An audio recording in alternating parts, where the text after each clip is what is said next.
Hello, James, and hello, everybody, and welcome to the Two Bro Natty Pro podcast. I think we might be on episode number six. Is that right? We're certainly getting there up the Five. numbers. I think it's five. Is it five? Yeah. Well, we're not quite double digits yet. You can see we're ambitious amateurs, if nothing else. I think when you get to number 10, you can work out how many podcasts that you've actually done. So, James, I've just been over in Northern Ireland and we did the Superstar seminar just this past weekend. That was great fun. But before I get into that, let's just see what's been happening in the world. So, war has restarted in the Middle East. Yeah. If you remember on a previous podcast, we had peace in the Middle East. Now we've got war in the Middle East. Spain have won the World Cup. I don't know if I included that in the previous podcast, but what I will say about that was that Argentina were atrocious, Yeah. It's different levels there. to absolutely for sure. Slightly political on this one. Anthony Fauci refuses to answer questions in the Senate related to COVID-19. People can make of that what they want. And then you've posted your latest contest prep updates, which we'll come on to and talk about. So that's what's been going on in the world, amongst other things. Also, the whole of Europe seems to be on fire as well. There's forest fires everywhere in the north of Scotland. There's fires as well in France. So that's all happening as well at the same time. But why don't we kick things off, James? Why don't you tell us what we had just been doing this past weekend and what we've got in store coming in October? Yeah, it was a fantastic weekend. Like we kind of could have easily have shot ourselves in the feet by we were late in promoting the event itself. Mm.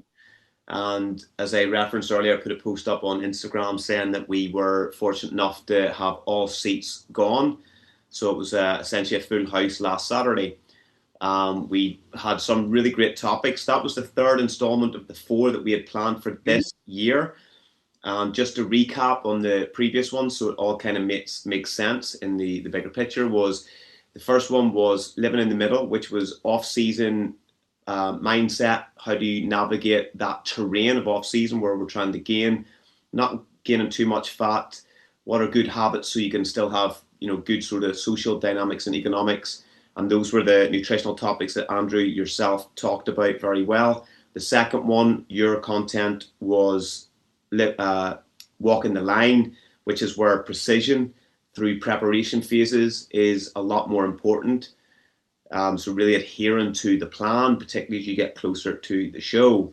And the third one on Saturday, Andrew delivered a really good topic on peak week strategies. What does the science say?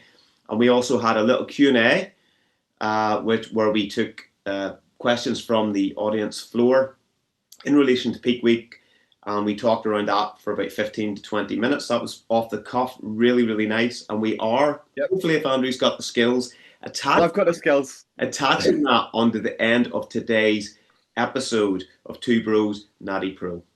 Bonus footage. So you're getting a little bit of extra footage on there as well. So that was our talk. James, you're doing yourself a disservice though, because across the course of those three workshops we did, you also delivered as well. So tell us what you were done at the previous ones and what you did this past weekend. So the first three, the first one we started off with probably the most sort of complex muscle group, which is back, where Hmm. I broke down. I actually, before we actually got onto that, I kind of like doing a little psychology topic, something that's going to make Mm. get people's brains in Yep. alignment with the task. And our objective as coaches is not just to educate, but to try to give people a better connect to this process so we can have like a happier and healthier relationship with the pursuit of bodybuilding. So the first one I had was the four pillars I talked about, of the elements that are going to aid you in the gym to gain the pursuit of X, which is the most amount of progress in any given period of time. And there was also two fundamental support pillars, which were rest, recovery, and obviously the nutrition, where we're trying to support those from the outside. And again, that was just pursuit of X. That first session, I covered back anatomy, broke down each of the muscle groups in the back complex, discussed the function of those muscles. Then I allocated and assigned my preference for exercise selection for those particular parts. We went through the workshop of executing those patterns and then finished the day off on the gym floor with a full training session, 24 competitors, athletes, and coaches all taking part behind closed doors, which was great. The second episode or session that we delivered, it was all things leg training. And again, breaking down the anatomy, the function of each of the muscles of the legs. We had exercise selection, an exercise workshop, finished with a good hard leg session. And finally, last weekend was all things push. So it was pecs, shoulders. We broke down the anatomy, insertion, origin points, function of those muscles, and then pairing exercises, which I deem to be very high in terms of preference, in terms of exercise selection. We had a workshop, another great training session where everybody just loved it. The energy was so good, the vibe was so good. And then we finished all three of those sessions with some posing and physique assessment for the people who are getting ready for the stage as well. So I'll let you explain. We have another one coming up, so these have been great. We do. And like I said before, I think you undersell yourself, James. I've been calling you the British Charles Glass as well. Obviously, without the dreadlocks and the fact that you're Northern Irish and you're not black, right? Yeah. But I'm sure you see the irony and the joke at the same time. But the joke is that in all seriousness, though, great knowledge on anatomy and physiology and exercise execution. The workshops, guys, are brilliant. I've really enjoyed every single one of them. And the plan will be in the future to take this on the road. So if you want us visiting a gym near you to deliver this sort of content so that we can up your game in terms of exercise execution and to educate you, then we'll be bringing the road show to you. Just get in touch and we can arrange it. So gym owners, people out there, facilitators, educators, get in touch. We are available. The next one we're doing is on the 10th and the 11th of October. That'll be at the Compound Room, Lisburn. Spaces are limited, as they always are. We genuinely mean that. We're not just saying that as a sales tactic. So we can only get so many bums on seats. The workshop can only take so much in terms of capacity. Otherwise, you can't get the time that you need when we're actually trying to deliver it and make sure that you're executing properly. What we're going to cover, or rather what I'm going to cover on the next one, is the post-contest recovery phase. What happens to you when you get ready for competition and how can you manage your way out of that? It's a big, big topic. We've touched on it briefly on this podcast, but I'll go into detail, I'll go into depth. And just like all the other seminars we've done, I gave you the materials as well that you could go away. So you had all the PowerPoints and things like that as well, so you could look at as well. James, what are you going to cover? So this one's we'll discuss the sort of the psychology and how we can aid the post-show phase and when is the best time to start preparing your mind mentally before the pursuit of the perfect reverse out of a competition is pre-show. So you don't wait until the night after the show to decide how you're going to navigate the terrain of post-show phase. So I'm going to discuss a little bit about the best psychological elements to employ as you're getting closer to the back end of your competitive season in preparation for that post-show phase. I'm also then going to be discussing and going through arm anatomy, biceps, triceps, and we're also going to throw in calves for good measure. And then after that, I'm going to have a workshop with exercise that I've selected to go through on that day. Finish with a good hard arm and calf pump, good workout with everybody, good vibe. Finishing with me, Andrew, and Edel, taking posing workshop and physique assessments. And there's at that point on the 10th of October, that's in the heart of a lot of particularly natural bodybuilding seasons. Yeah. And we're going to have a lot of my athletes in attendance who will be peeled to the bone. So I can't wait for that one. No, I'm absolutely looking forward to that. So guys, get your tickets, get in touch with James, get in touch with me, and we'll direct you to do that. This is not a sales pitch, by the way, at this point here, but what I will say, the time I spent with Pete and the time I spent with Keith the other day there in terms of helping those guys that are posing, the actual monetary value that those guys got out of that session for what they actually paid was incredible value. So I think to get a posing workshop, an educational seminar, and all that, it's well worth it. Right, let's get away from that side of things and let's talk about these photographs, James. Fuck me, you snuck away at some point when we were in the middle of doing our seminar, and then the next thing you know, these appeared on Instagram. It's like, when did he take them? You look good, man. Let's get these up because people will they're gonna want to see these because you look awesome. Let's see. So if I get these up, can you see that? Or am I on the Yeah, there they are. there they are, right. So here you are, James. How many weeks until the Spanish Championships? Because that's the one, right?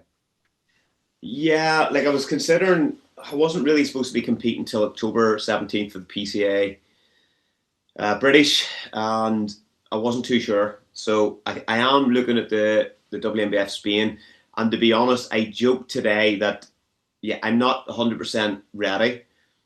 In my the standard that I have for myself, but I had toyed with maybe jumping into a show, an international show somewhere in August as well. But I'm not going to mention that because it's just literally I joked about it. But Not going to mention that, it's but you there. mentioned it, It's in right? my mind, like I'm weighing up, and then obviously the financial element of it too with the extra travel for that weekend. But yeah, it's things are really clicking. The last sort of couple of weeks, body weight's dropped a lot, and conditions definitely improved into a really good spot. So and I'm seeing the evidence of definite extra tissue from Mm, 2 years ago. James, you are thick. Yeah, You are thick. Like, look at that back and that lat spread. But also, when you do that vacuum pose, sorry, and the abs and thighs, the thickness through the abdominal, um, not the abdominal, sort of the lats and the rib cage and the chest is massive. And I don't think I've ever seen your most muscular as good as that as well. You're just thick. You'll be well. I mean, you won the European Championships of Valhalla Pro a couple of years ago now, and you'll be coming into this season, and these images will be striking fear, I would say, into the hearts of many a lightweight competitor. They've got to be taking you seriously, and you just that extra tissue. Your physique has just got more and more refined and improvements in quality. Like I'm a totally different type of physique from you. Fuck me, you're looking great, big guy. yeah, You're looking really really good. If you can maintain that thickness with those shreds, then you will be a problem for anyone. yeah. I haven't really felt too confident through this, but that's definitely the best that the poses have looked. It's just now trying to get the pose in perfect. There's a few sort of tweaks that I need to make to a few of them, but because I had the injuries early in the season Hmm. here, I wasn't able to pose. It's only been the last sort of 4 or 5 weeks where I've really started to drill that. But yeah, I'm a lot happier with how things are sitting. But you even smiled in this one, so you obviously know that you look good, right? Yeah, well, that to be honest, this week, look, my objective, and it's not cheesy. I I don't think about winning. I do think about winning, but I don't worry about winning. Mm, The only thing that I kind of worry about is making sure that I am in the position where I am going to be difficult for anyone I stand on stage with, and that's only objective for me as I go into any prep phase. And to be honest, I hadn't really felt that too often in the lead up in prep, but whenever I took these shots, and even Edel and one of the other guys had come into the posing room and seen me in there, and he was like, and he knows bodybuilding well, and he was like, mate, it's just wild. So yeah. I'm happy with that feedback. And even Austin, who's my massage therapist, who would not compliment anybody, worked on me today, and he was just like he couldn't believe it. So I'm not too far off. I've probably another 3 kilo or so to come off, I think, and then that'll be me completely cooked to the limit. I mean, it just sort of says something about the levels and the standards that we're trying to get to that. I mean, you could probably, as you say, do a show in August and you'd be still one of the most ripped guys in the show, but we're talking another 3 kilos on here. I mean, there's a little bit on the glutes. We Yeah. can see there's more detail to come in the back shots. I think on here that they'll get more separation. I think in the legs and more detail will come into to here as well. That's going to come in, but man, it's such a good look. And with that injury as well, the fact that yeah, I'm jealous, right? I really am. I'm like, fuck me. I've been on holiday. I went to Morocco. For those who didn't know, I went away to Italy. I came back, and I've gone backwards, and James has gone forwards in terms of the looks. And you're like, Andy, you've probably lost about 7 weeks, and I was like, fuck, he's right as well. Um, and then I've went and bought an ice cream machine. Yes, that's right. So you got to be happy with that look, I think. I at the end of the day. How's the injury? Because people will want to know. Everything's feeling good. You know, the ambition at the start of the year was to navigate, get myself into a position where I'm functioning quite well, which I am. And even like hormonally, I got my blood work done. I have to take mine multiple times throughout the year just because of autoimmune conditions that I have. And even my like hormone levels, like testosterone, free testosterone, the everything's sitting in a really good spot. So which I can feel anyway as well. Hmm. So like me at this condition and still feeling really good hormonally is a very, very good sign. And that's kind of where you want to be, particularly whenever you're looking down the barrel of I could compete in August and I will still be competing at the end of November. If you're going into that first show feeling like shit, there's probably going to be it's going to be a long season. Whereas if Yeah. you're going in still feeling pretty good, then I think you've got it absolutely cracked, and your body will be really responsive to any changes that you make. Yeah, there's absolutely value and sort of, or rather, let me rephrase that. Experience counts for a lot in this game, and Yeah, the more time you spent down at that shredded level, the better you are at tolerating those low body fat levels and just living in that deficit. And that it's just less stressful for you, despite the fact what your hormones could be doing. And it's good to hear that yours are okay. So again, like we say, there's levels to this particular game on here. There's this sort of concept of the spring-loaded model, and I think I mentioned it before about the calories in versus calories out model. yeah. Doesn't necessarily hold true because the calories in changes the calories out, and there's a tipping point by that, which I mean. So once you pass a certain body fat percentage, and it's different from everyone, then the hormones are going to go. But for you right now, you're not there yet. I'll ask you the question that everyone always gets asked, and my response is, well, I'll tell you what I normally say to this. What body fat percentage do you think you are there, and what are you aiming for? Um, Probably around 8, I would say. Yeah, I think that's a good shout. It's definitely sub 10. Yeah, 7.58, I think there because like in the photo you can't see, but like the whole way up through lateral cross striated, medials properly cross striated, right up into the hip. The glutes are a lot more detailed than they look in that photo, Mm, but there's still for me, I kind of know exactly where that needs to be, and like my aim every year is sub 5, but like sub 5%, I think anybody at elite level should be trying to aim for, unless your physique looks 10% better at 6%, and that's the reality.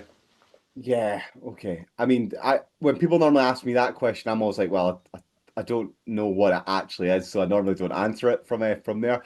And that's an interesting point you just made on there, which is that sort of concept of most elite guys should be aiming sub 5, and you're totally right. I mean, that's just what the level is. Yeah. Most amateur bodybuilders are probably getting sub 10% to 5%, and then the elite guys are going down to probably sub 6, sub 5. And then the really extreme guys, they're getting to that 3%, 2.5%. If you look at the literature as where the essential fat is, There'll be some freaks who can get lower than that, but 2.5% is about as low as you're ever going to see it if you look in the research on there. And you're definitely one of those Yeah. special human beings that seem to be able to get down there. Well, I think Not that actually not everyone can get down there, but yeah. we can all argue the accuracy of Mm, testing models. yeah, yeah. Like if whenever I'm there, trying like I'm rating 0 in caliper, there's nothing to grab anywhere. And then I did the bod pod with George Miller, who Mm, owns Aspire Labs in Annahilt over here in Northern Ireland. So okay. compound room, we also get looked after by George. He's very, very good. And at that time, whenever I went in, I was the lowest reading that he had had in 10 years, which was 3.1%. And that was 3 weeks before the British finals in 2018 was the first year I did it. So I'd say most of the years whenever I'm fully cooked, I'm in the 3 percentile for sure each time. Yeah, you're absolutely there for sure. The bod pod, for anyone that's interested, that's a method whereby you measure body fat level. I think it's air plethysmography, I think is what we call it, and it's how it measures body density with some equations. Right, Joe, let's get into some of our topics we've got here, right, James? I've got a whole bunch of topics, right? And we can maybe do this like roulette or whatever. And you can say, Andrew, let's talk about this one. Let's talk about that one, right? So So let's just run through a few. We've got what's the evidence that might have changed your mind in terms of research that you've maybe read something? What does social media get wrong about bodybuilding? What's the most underrated predictor of success in bodybuilding? Bodybuilding myths you're tired of hearing, and can you build an elite physique on a budget? I think there's some good topics. I quite like that last one, but yeah, what do you reckon? What well, I think ones you? the last one would be good for you as the nutrition side of it because that's Yeah, something that you can look at where we talk about maybe the quality of proteins. What do yeah. we what do we actually need? I think that's Mm. the topic. The one that was What stands out to you? what was the penultimate one? So that was bodybuilding myths you're tired of hearing. Ah, yeah. Well, I do have a couple on that one. I Right, think go for it then. Let's hear it then. So we can dive into this, and this might be the episode. okay. So what people need to realize is I got my first set of weights at 13 years of age. Yeah. I'm now I'm in my 46th year. So you can do the math, get people's brains working there. I bar from 17 to 20, where I was traveling through Europe on my own. Um, I trained sporadically during that phase, but all other phases from 13 to 17, I trained 3 to 5 days per week. From 2001, after the accident, I've trained every single week since. I've never had longer than 5 days off. So I'm coming from this from a lot of anecdotal experience here. So whenever people who are in their 20s say what built the muscle keeps the muscle, Mm-hmm. most of the time they're referencing going from off-season gaining phases. That's where they're building the muscle, Mm-hmm. and they go into deficit phases. They're selling this idea that you have to still match your logbook that you did in the off-season, which I know through experience is just so high risk. There's been an elevation in the status of that concept because social media can be cheesy as so people want to be saying, well, build the muscle keeps the muscle. So if I deadlift 300 kilo in the off season, you have to be doing exactly the same 2 weeks out before a show. And I can also say this from an age perspective. So it's not just isolated to off season into prep phases. What built the muscle for me 20 years ago, I don't need to do a lot of that same stuff now. All I'm looking to do is exploit the main driver of muscle hypertrophy, which people know, mechanical tension, and make sure that you have good, solid quality work with the relevant volume that your body needs. And that also needs to be discussed as you go in from off season into prep phases. So first of all, like I said, if we list the things that build muscle on one side of the Mm. whiteboard or blackboard, whatever you want to say, and everything that keeps the muscle on the other side. So, and over the top, we can pretty much erase both sides because one, you've got surplus, calorie surplus builds muscle. So what built the muscle keeps the muscle. So you're literally rubbing that off the board immediately as you go into Yep. that phase. So then you have to start changing the rules because now you're not no longer in a caloric environment to allow you to build muscle effectively. Second of all, it should be the goal should be with we talked about muscle protein breakdown and muscle MPS MPB muscle Yep. protein Yep. response. Protein synthesis breakdown. Yep. Yeah.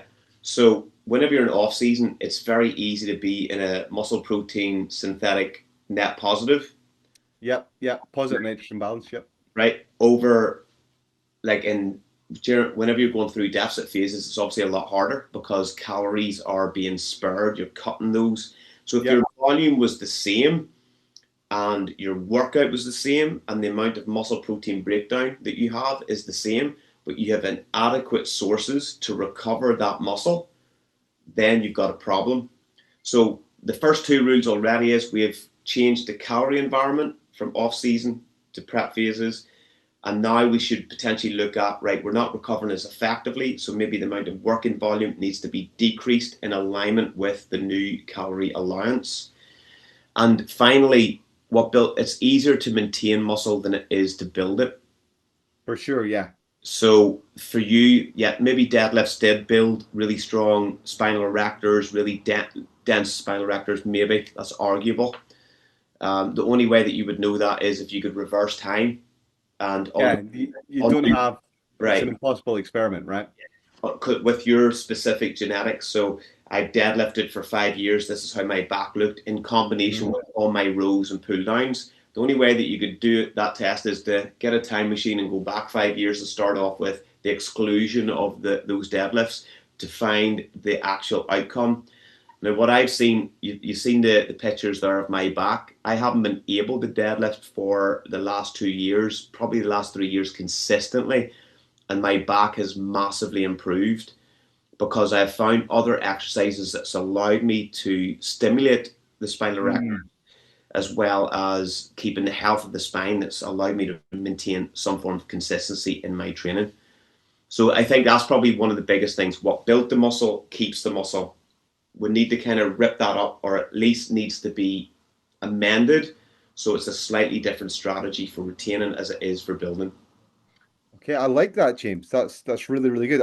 I can come in here and add a few little things on this and talk about my own personal experience as well. So I sent you a message today because you cracked me up at the seminar, but you were you were doing a demonstration of an exercise and you said, right, okay, this is how you do it effectively versus how you might write it down in your logbook. And then you said your logbook is a lie. Yeah, And I thought that was brilliant. So I just messaged that to you today. And it's so, so true. It's so, so true. So the first thing is like, look, building new muscle tissue versus maintaining muscle tissue. The research seems to be quite clear on this, just in terms of total number of sets. So there are some nuances between the number of sets or the total amount of volume you need to build muscle mass. Maybe some muscle groups need between 12 to 18 sets. Some might need slightly less than that. But certainly the training studies have kind of shown that actually just to maintain the muscle mass, much less. Much less. So just that idea that what builds the muscle maintains the muscle isn't true. yeah, Just purely based on that concept alone. And I know we're talking about volume here rather than exercise selection. But if you can equate that first sort of thing, then you can see that there are holes in the logic. Also, I think we need to move away from or rather, this is just a general problem with social media and training and news and stuff in general, which is this idea of black and white thinking. yeah, that things are absolutely this camp or it's absolutely that camp. And a lot of the time people are trying to sell you something. Or they're making a whole bunch of noise because they know that that's their method or their strategy or whatever, and that's going to get them attention. And look, there's nothing wrong with having a method or a training system or things like that, and it can be successful. But there's just so many degrees of nuance in this, and what you touch upon there is like how you trained when you first started compared to where you've got to now. You can't train the same way all of the time, right? Because things just change over time. You get injuries, you um, find more effective ways of doing things from there. So you maybe find better ways of maintaining the muscle than you did before. Um, there was a move, I think, and it's still popular amongst American coaches, which kind of are really interested in managing fatigue around contest prep. So rather than training exactly the same way as you did in the off season, then what you maybe do is actually you reduce the total amount of volume that you're doing and you try and stay as fresh as you can and you let the diet do the work. And that was a concept that people used to always say to me when I first Yeah. started. It's like, let the diet do the work. Don't use weights to try and use them as cardio, for example, and you do all this high rep style of training. Now, I think that movement kind of went a little bit too far because they were really interested in deloading and things like that when it wasn't necessary to do deloading. And for those of you who aren't familiar with the concept of deloading, that was maybe moving from training at say 80 to 90% of your one rep max to 1 week you do 60% of your one rep max from there, and then you can go back in the previous week, and that offsets any fatigue accumulation or etc. that you're going to get. So I think they went a little bit too far in one direction because you still need to have a calorie burn associated with doing your training sessions with your dieting. But no, I'm with you. I think what builds the muscle keeps the muscle. I don't think it's true, and I think it's a fallacy, and there's risk associated it. Me trying to do a 300 kilogram deadlift, well, I never ever did one, so I'd be lying and talking about that. But on 9% body fat, I'd just be storing up injuries. So it's just not sensible, and that's certainly how I hurt myself. So I just echo your sentiment, and I thought that was some nice value add on there. Tell I, me some more though, James, while or anything on that. like whenever we're talking about like volume, one of the analogies I try to explain to people is it depends on how skilled that you've become. Like Yeah, that's true. That's so, so true. so whenever I like if you can sort of consider how many darts does a beginner dart player need in order to get 180, Yeah. they're probably going to need more sets to accumulate the same overall level of stimulus Well, because I played darts for you, James, and I think I threw at least a 500 darts. I never even got fucking close to a easy. triple 20, right? Yeah, You're an absolute ringer, right? you had But yeah, your glasses off and you were actually throwing it against another wall. So, I was shite at darts. so that's the same analogy. Whenever somebody is highly skilled, they may only need three darts to hit 180, and that's the point. Whenever we're going in, and if we could quantify if mechanical tension is the main driver of hypertrophy, we can also assume that mechanical tension is the main driver for muscle retention during deficit phases. Yeah, So yeah, if, I get if that. so, if we could quantify the total amount of mechanical tension and actually literally put a number on it for the duration of a 10 rep set, then and say the most amount of mechanical tension that you can incur during that 10 rep set is 100 out of 100, Yeah, then somebody who is inaccurate or unaware of those is probably running at around a 20%. So they would yeah, essentially need five times the amount of activity in order yeah, to achieve the same quantifiable or equate the same yeah, quantifiable level of mechanical total tension. 100%, So 100%. I think whenever you're highly skilled, you probably need less than you think in order to retain the tissue that you have built. Yeah, I think that's so great. I talk about this all the time when I say people use a lot of advanced training techniques and it's like smashing a walnut with a sledgehammer. Mhm. I don't do a lot of advanced training techniques, and I haven't for like the last 10 years. I throw them in here and there. And when we're talking advanced training techniques, we're talking drop sets, supersets, cluster sets, things like that. And and I think that's because when I do just straight sets, I kind of effectively stimulate without the need to come in over the top and throw in a full bunch of intensifiers because people are not exercising effectively. And look, you can go into any gym up and down the country and watch people doing drop sets and supersets and things like that. But to start with, their sets are poor quality and everything and they're not probably stimulating. And that was Dorian Yates' big thing, wasn't it? High Yeah. intensity training, which was he was aiming for, look, I can get more out of less because I'm more efficient and more effective with my training. And maybe there's an argument for that's the way you need to train when you do um, contest prep, you modify it. And by the way, James, you could measure some of this stuff.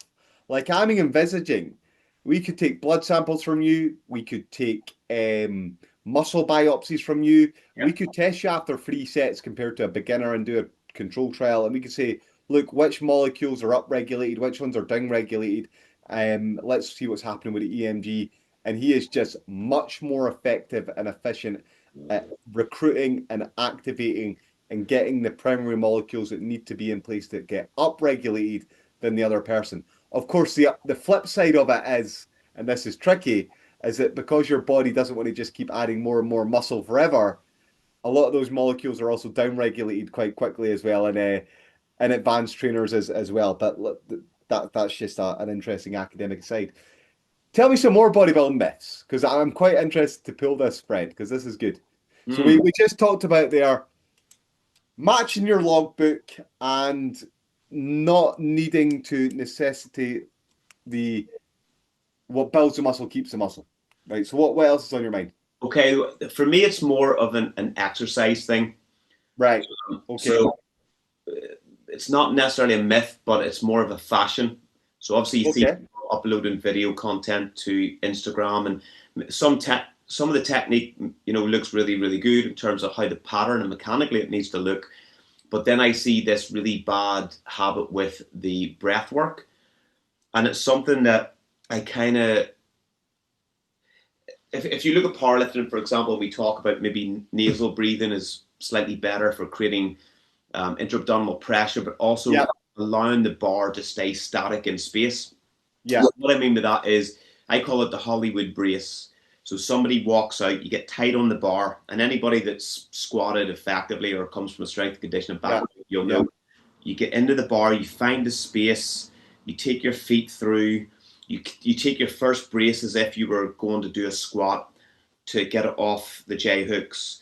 Then you take your small steps, and within 3 steps, you should be finding your chalk line. Yeah. We call that the 3-step, 2-step walkout. Yeah. Right.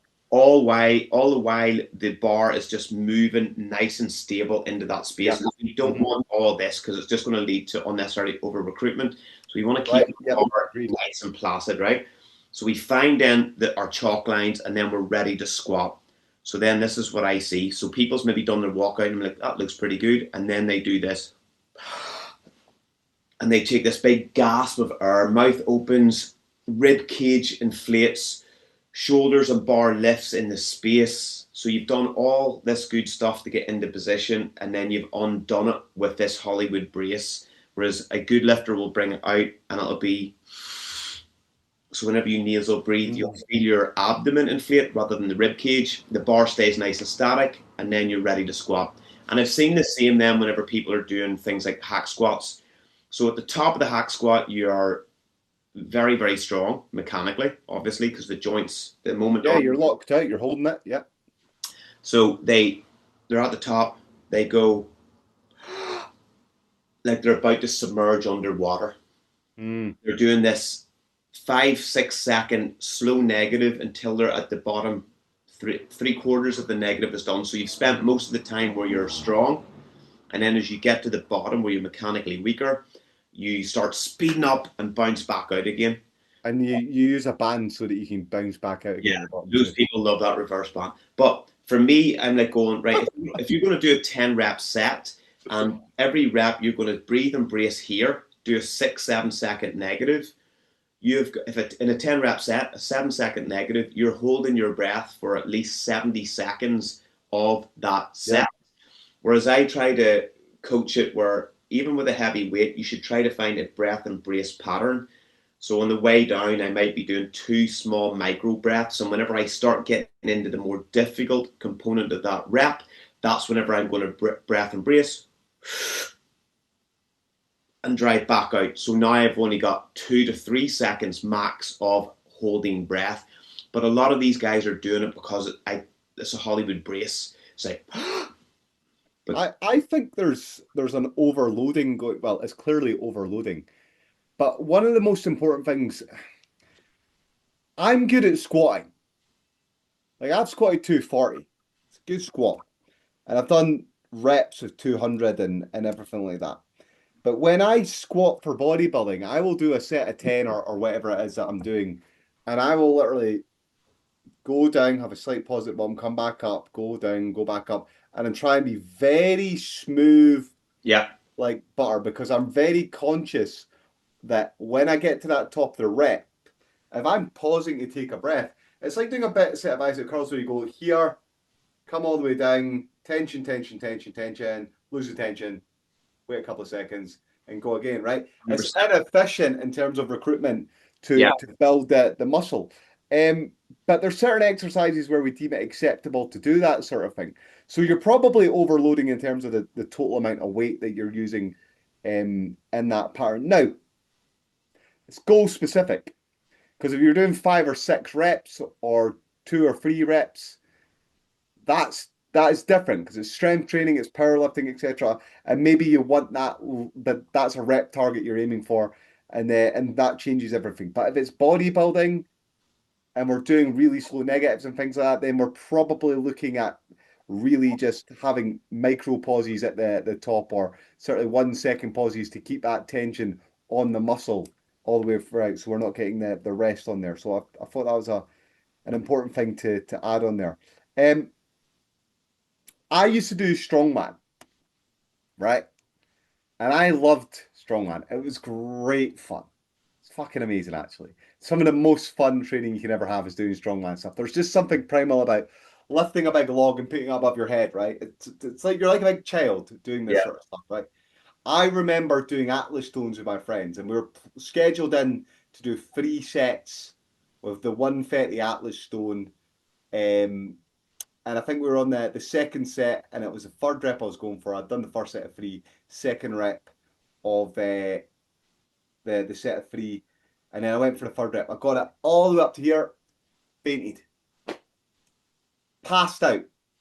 Right now, I have watched a boy called Michael drop a 140 Atlas stone on his knee in competition and an ambulance having to turn up, right? My big friend Phil Roberts dropped a 160 Atlas stone on his thigh, snapped his tibia and fibula in half. Okay. This is serious shit. That could have been an absolute disaster. Now, I got lucky because my friends were there and I somehow, when I fell over, I dropped the weight to the side. But they caught me when I was there, right? I was holding my breath doing that lift and just straining and straining and straining, right? And look, this should be obvious, right? You're not a fish, and even fish need oxygen to breathe, yeah, right? So your brain does not work efficiently when you do not take in a breath and breathe, right? Your muscles do not get the oxygen delivered to them effectively so that you can dissipate lactic acid, so you can generate energy when you don't get the oxygen to them. And although your movements are anaerobic in nature when you're doing those sets, there's still an aerobic component because it doesn't get completely switched off. So it's so important to breathe. And I learned to breathe the hard way after I did that. I yeah. started taking this sort of stuff much more seriously after that.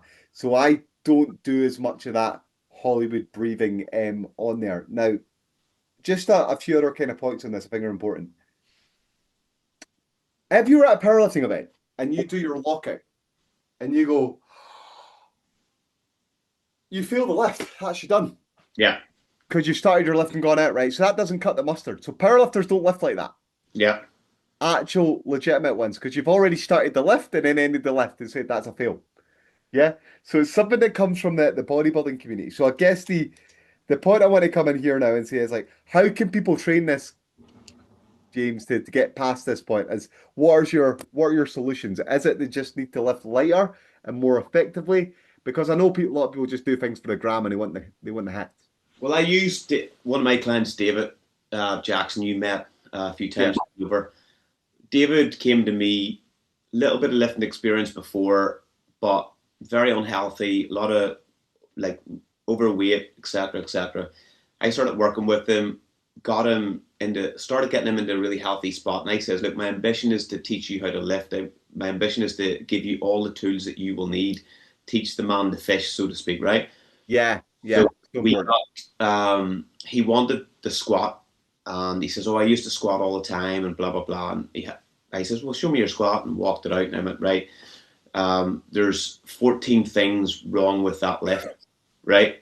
I got 99 problems in Yeah, and the squat ain't one. squatting in one.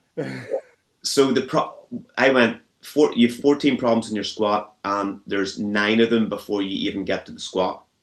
And so a lot of it was the approach to the bar, Yeah, how he engaged with the bar, how he breathed to unrack the yeah, bar, how he walked out into space. I call them your chalk lines. Wherever you find the yeah. I know what you mean. position, you just imagine once you've drew chalk lines around it, every time you walk out, even in a dark room, you could find those instinctively. That's your best foot position to generate the most Yeah, amount of vertical force. Okay, so I spent, much to his dislike, but he was patient enough. I spent almost 3 months just on his walkout, and I says, if we're patient with this, the squat is going to be easy to teach because there's only a few fixes I need to make. If we get that right and find efficiency, then we'll develop the squat, and your rate of progress will be so much quicker. So it'll be like the tortoise and the hare. And he came out of that after, yeah. So let's fast forward a year later. He does his first rookie comp in powerlifting with the NIPF, hmm. smashes everybody. So he ended up with a 240 something squat in comp, Brilliant squat. in comp 240 something deadlift. Yep. The bench is the one that he was still trying to develop. I think it was a 127. It was either 127 or 132.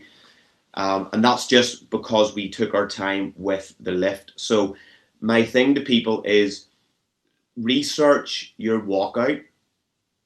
Don't run before you can walk. Don't squat before you can Mm. walk it out. Right? That's the new phrase. Don't squat before you can walk it out. Work on your walkout. Make sure that you know how to engage the bar. Find this exact space across those traps that suit you, whether it's a low bar or a high bar that you feel better with, and become familiar with how that feels to walk out and to find instinctively your chalk lines, and then start working on your squat. So do it in order. Okay. I think that's good advice there on there. I'll add another little anecdote on here. I was and I'll do you want I'm gonna keep this vague so that the person can't be identified. I did a conference and I had mentioned that I had a background in power building essentially. That's my first thing was so I've done strongman, I've done powerlifting and all this sort of stuff. And the guy was like, I don't really care about that stuff because and it's a pro bodybuilder, natural pro bodybuilder. And I was like, well, you should care about this sort of stuff. All I care about is building muscle. I was like, look, that's quite ignorant for a start. But my background, having done strongman and powerlifting, allows me to approach problems in a completely different way from your average bodybuilder. So it's important that you get out your wheelhouse sometimes, right? Because I've worked with so many strong bodybuilders that are just afraid of squatting, and but they don't know concepts like, oh, I could high bar squat, I could low bar squat, I could mid bar squat, I could go closer with my feet, for example, and so on and so forth on this. And one of the big concepts you get in powerlifting is this concept of stability. Yeah. And it's this idea like, look, if you're not stable when you're lifting that bar and you can't stabilize effectively, then you lose force generation in the pattern that you're going for, right? Hence why you're talking like if that bar's going all over the place and wobbling, or if you're not moving in an efficient pattern, then you'll struggle, right? So, like, just getting out your wheelhouse sometime and learning from powerlifters and strongmen and stuff like that on how to execute movements effectively can be so, so useful. And at the weekend there, you did a great little demonstration with a rubber band, and the guys that I was working with really struggled with it. But because of the amount of time that I've done powerlifting, and the exercise was we're going to do an incline press with a rubber band around our shoulders. That creates a little bit of instability, but it might increase our recruitment, and actually it'll get more challenging through that concentric phase and less challenging for the eccentric phase. Because I've done a lot of earthquake bars where you put weights on the end of the bar or the bar's really wobbly and it goes all over the place. As Yeah. soon as I went on that, I was like, I can hold this in a pattern really stably. In the same way that I get a set of dumbbells, I can just keep them where they need to be. And touch wood, I've never had any rotator cuff injuries or anything like that. Some of that's probably genetic, but it's just good technique. And I've done a lot of those movements which have really helped stabilize so I can put the force where it needs to go. Um, one more, James, and then we'll wrap this up, okay? Final myth. You can make this a quick one if you want. Hmm. Oh, it's less common now, but this is something back whenever I came on the scene and came out as a natural bodybuilder, particularly if you Came out as a natural. What yeah, else are you coming out as? had to come out of the natty closet, right? So I over here in Northern Ireland, there wasn't too many people that I would have known that were public about being natural bodybuilding because there was no natural bodybuilding federations over here. So most of the only shows that we had was like UKBFF, PCA, Sure. NABA, just to use. Was nothing. So whenever I got in the first year that I competed in UKBFF as a natural bodybuilder, obviously wasn't anywhere near the biggest. I was actually the smallest on stage, and because of my condition was what people speculated that made me a non-natty. Yeah. Too shredded for being a. Oh, you can't get that lean being natural. And I Mhm. remember even back then, in my knowledge is obviously a lot more developed now than it was 12 Yeah. years ago. But trying to explain to somebody who was also a busy coach, I'm not saying a good coach, but certainly a busy coach, Yeah. accusing me of being not natural because of how lean I was. And I says, can you explain to me the mechanisms that if so, to what point does the thing that always works stop working? Calorie deficit. I went, at what point then, as a natural, does my body say, right, you can have no longer any more body fat? There's a conclusive moment, and that's death. Yeah, and just like we know this from starvation studies and famine studies that what happens is your body fat levels get down to 3%, then your body goes through the essential fat, and then once the essential fat's gone through and the carbohydrates gone through, the only thing you've got left to deal with is protein tissue. Protein tissue will last about 2 days, then you die. Yeah. That's what happens. Yeah. Like it's studied again and again and again. So, but what's great now is obviously seeing the meteoric rise of natural bodybuilding. It Mhm. is definitely magnified, and I think there's a lot more natural. It would be nice. I'm sure you would agree, Andrew, to have just been born into natural bodybuilding in the way that it feels today, because 12 years ago, as going far back as whenever you were competing, there was definitely not a lot of support from the sort of enhanced side. There was always just accusations, and you're like going, I'm walking on stage at 10 stone 3, and at that point my body fat would have been around 6%, so I was lean, but by my standards now I would be fat, and people were still going, you're assisted because there's no way your body can get that sort of fat free without assistance. I think what you're talking about there, right, is that's the classic holding a mirror up to people and it reflecting on them because people love an excuse. Oh yeah. And as soon as you take their excuses away from them, they get upset. So it's much, much easier for me to make an accusation that, well, he's obviously using drugs because there's no way that he can be that lean natural because I'm using drugs and I'm not that lean. So I'm not willing to accept that that person works harder for me or knows something that I don't know, or I'm just not willing to reflect on the things that I'm doing. That's what that is. Yeah, I always want to be open, and this is something. If you look at like Doug Miller, um, people even in who are high up in natural bodybuilding who have achieved massive, you know, accolades, have still discussed, oh, I don't think Doug Miller is natural. And for me, I would never want to waste my time contemplating whether somebody is or isn't. For me, I want to live in a world where if somebody says they are until we prove otherwise. And my sort of point to that was there was a pretty good pro that had said that to me and referenced that this Doug in that sort of way. And I've never met Doug, so I've no invested interest to defend anybody. But I did say, I went, so you're also a very intellectual guy, and you're obviously well read and you're studied. And the guy agreed. He goes, well, oh, thanks, yeah, yeah. Well, I'm studied, I'm academic. It's like, okay.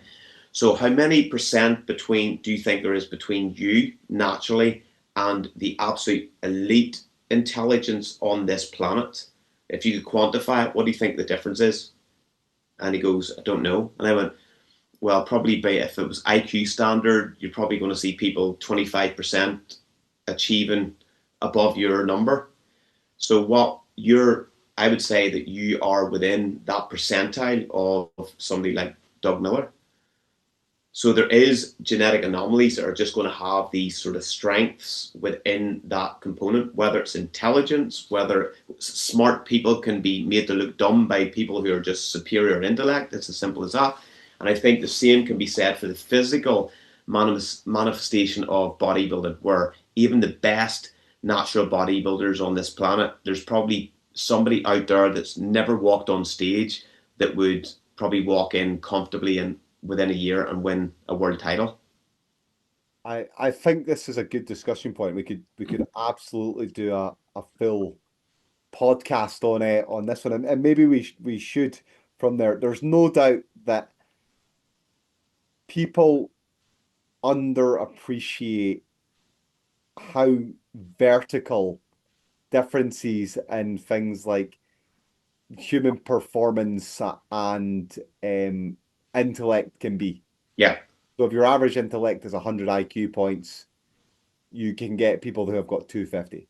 yeah. Like you just can.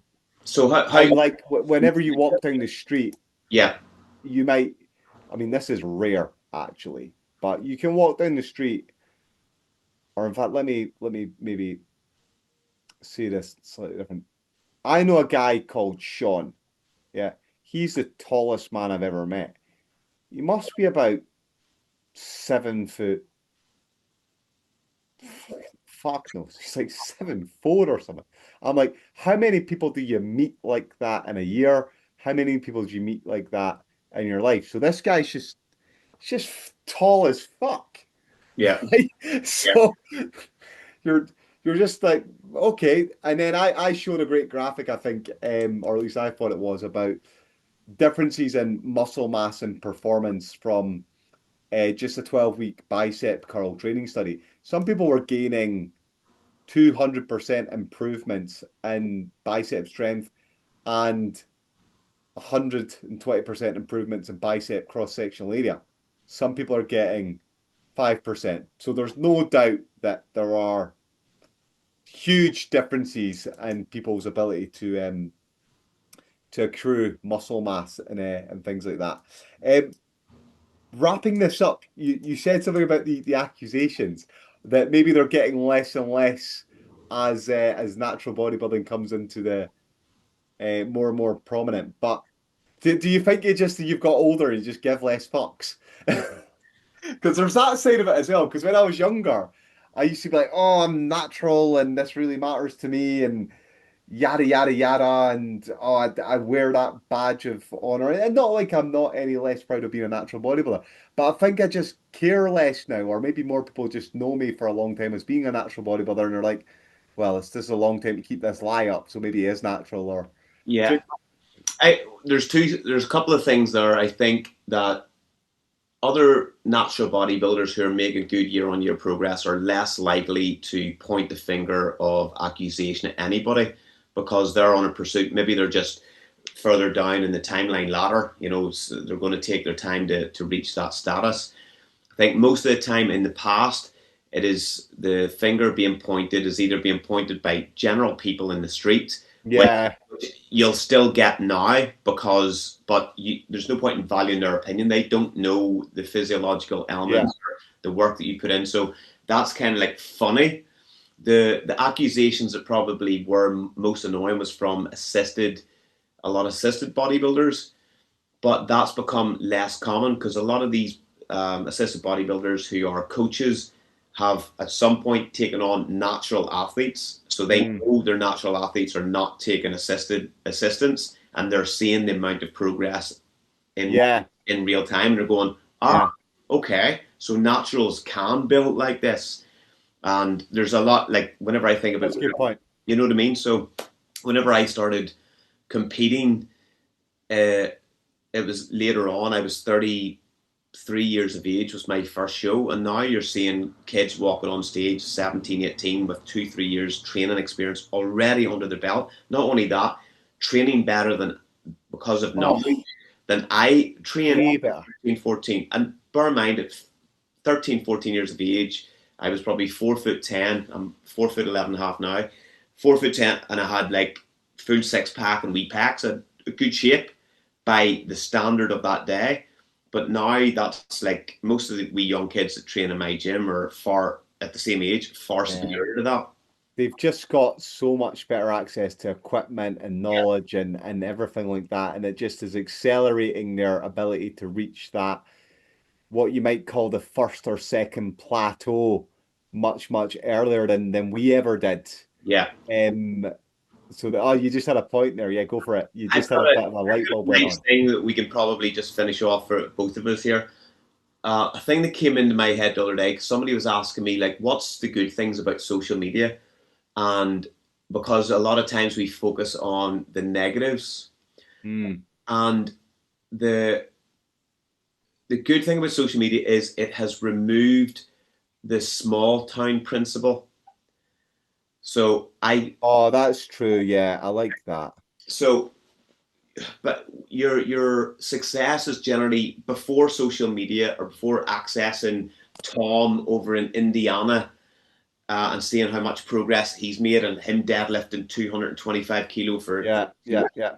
all you had to compare yourself to was people you had physical In access, your vicinity, yeah. right? So if you had a small town of a population of 300 people, the chances are you're probably the only one that lifts weights.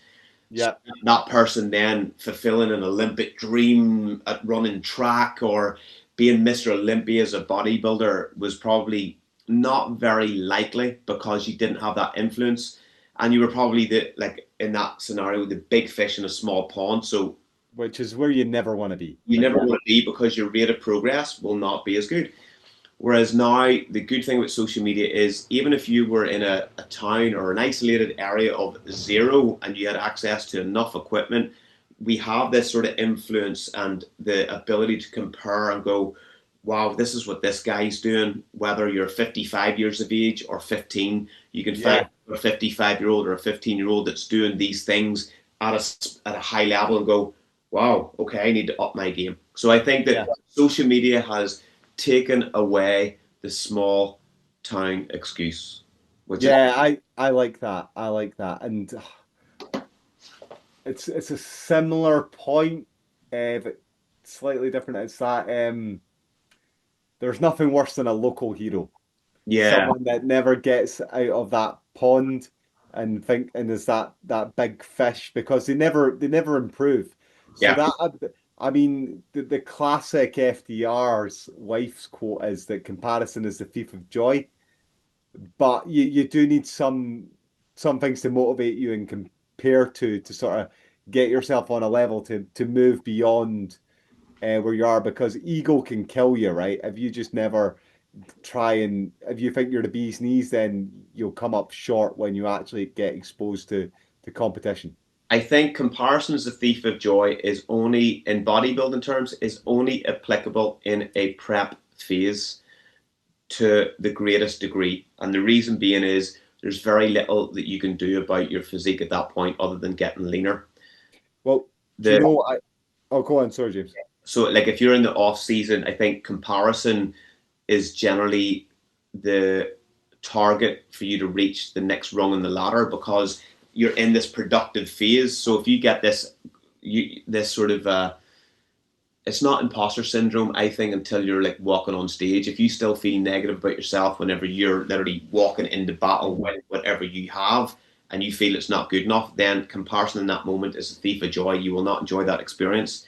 But in the off season, whenever you are literally building your armor, you're going into the gym, you're building your physique, and that's going to be totally reliant on nutritional adherence and your ability to turn over good performances day in, day out in the gym. If you're comparing yourself to somebody else and you feel that you are inferior in that moment, that is a very good fuel source for you to really excel and elevate your level. Yeah, do you know that's tapping into the dark side that Tim Grover talks about in his book Relentless, finding something to motivate you. You made an interesting point there, and I was going to touch on this. My good friend Trevor Simper is a sports psychologist, essentially, and he talks about comparison. But the point you made, which is so important, is comparing yourself to the next rung on the ladder. He says that it's quite motivating to compare yourself to the next rung on the ladder. But if you compare yourself when you're someone at the bottom of the mountain to the top of the mountain, that can be quite demotivating, which is why, like, beauty magazines, for example, are never great. Yeah, But if you're comparing yourself to someone that's just a little bit better than you, then that's competition. That is something which can be really, really motivating on there. So no, that's good. But I think we could probably keep talking all night. People know we can't keep talking all night. I said we had one more question. These are all good, James. We'll maybe touch on a few of these other points another time. Let's round this out and just say that, guys, get your tickets. Get in touch with James for our next seminar. That is our one over in Lisburn, Northern Ireland. That'll be on the 10th and 11th of October. Guys, if you've not already, please check out our other episodes because we cover lots of different topics. They do not have to be listened to or viewed all in chronological order because there's great content there across the board and people seem to enjoy them. James, where can they find you? Tell us about that. Where can we look you up? Instagram James underscore W underscore Melville or James TCR on Facebook or Team Compound Prep Coaching. I've also an Instagram page there. I'm also the owner of the Compound Room Gym in Lisburn, so feel free to contact me there for any inquiries or any general questions. Excellent. Okay, and I will, as I have in the previous ones, put all the links down below in the comments bit in the description, guys. So check that out. I am Dr. Andrew Chappell, Dr.Andrew.Chappell on Instagram. I'm also the Natty Bodybuilding Coach. You can find me at www.naturalbodybuildingcoach.com. Guys, thank you for your attention, and be sure to check out our bonus content with the live Q&A as well at the same time. Have a great evening wherever you are, or a great day wherever you are, and signing out. Peace. Thanks for your time.